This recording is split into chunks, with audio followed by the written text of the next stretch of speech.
Avant la mort du président Houphouët-Boigny, je vous dis la vérité, vous comprenez? Oui. Il y a beaucoup d'Ivoiriens qui ne savent pas ce que je vais vous dire. D'accord. En 1993, donc, peut-être une dizaine de jours avant la mort du président Houphouët-Boigny, le président Houphouët-Boigny était agonisant à Yamoussoukro. Oui. Il était revenu de Genève et il était agonisant à Yamoussoukro.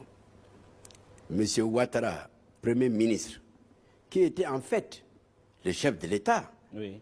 parce que dans notre Constitution, lorsque le président de la République est empêché, c'est le Premier ministre qui le représente et qui gère. Qui gère les affaires de l'État. Je peux donc dire que M. Ouattara était pratiquement le chef de l'État en Côte d'Ivoire en 1992 et en 1993.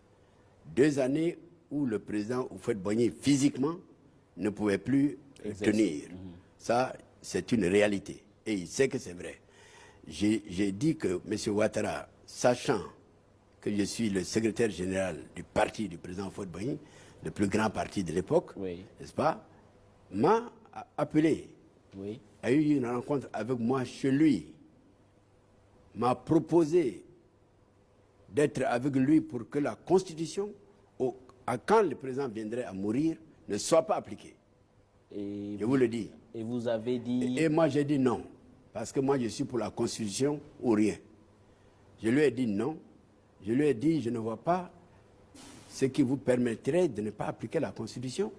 Et puis je ne vois pas comment vous pourriez accéder au pouvoir sans Constitution, sans élection, sans rien.